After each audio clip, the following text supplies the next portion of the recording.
first thing that you want to do with your winter sowing container is to poke holes in the bottom of it, like this. This gives adequate drainage so that water can run out the bottom if you get excessive rainflow. Next, you want to make a guideline to cut along. This should be, I'd say, about 3 to 4 inches up. You could go a little higher as well, but that's going to give you less head space in the top portion of the bottle to allow for the plant to grow. So this area here is where we will put our soil. I left an area in the back that I won't cut. That'll be a hinge. You'll see what I mean in just a minute. Now that I have adequate drainage and I have cut the container, I want to fill the bottom part with soil. And you want a good 3 to 4 inches of soil there at least. Should be about fine. Right there. And that is going to compress a little bit more once we get the soil dampened in the next step.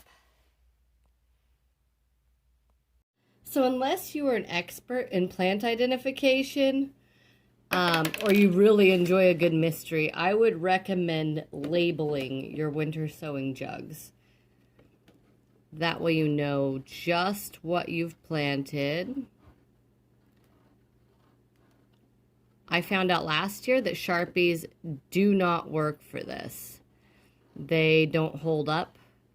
So here I have a paint marker and this popsicle stick I'm going to place on the inside of the container, like so. And that is how I'm going to label that.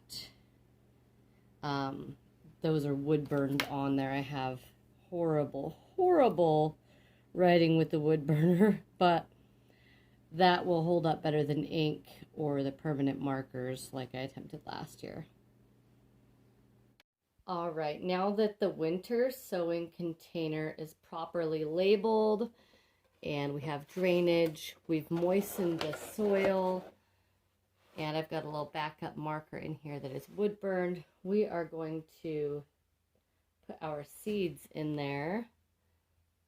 You can see how tiny these little guys are.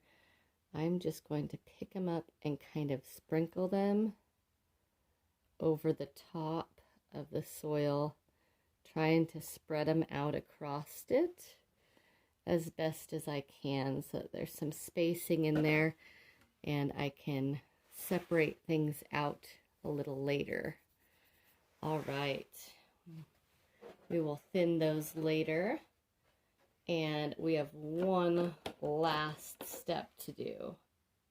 All right, so I have dried off the outside of my winter sowing container. It has adequate drainage in the bottom, moistened soil, and I have put my seeds in there. Now what I'm going to do is I'm going to carefully line this up as best as I can and tape it. You'll notice that I dried the outside of the container. That's very important for this step because you want to make sure your tape sticks so that when you lift these containers up, they don't just fly open on you. And I like to do this step in a couple of, oh my goodness, in a couple of rounds of tape. I don't like to have it all as one continuous piece, but maybe I should have here. We're just going to kind of pull that up a little bit, and we're going to go right back over the top of that. This step can be very tedious. This is probably my least favorite part of this whole process.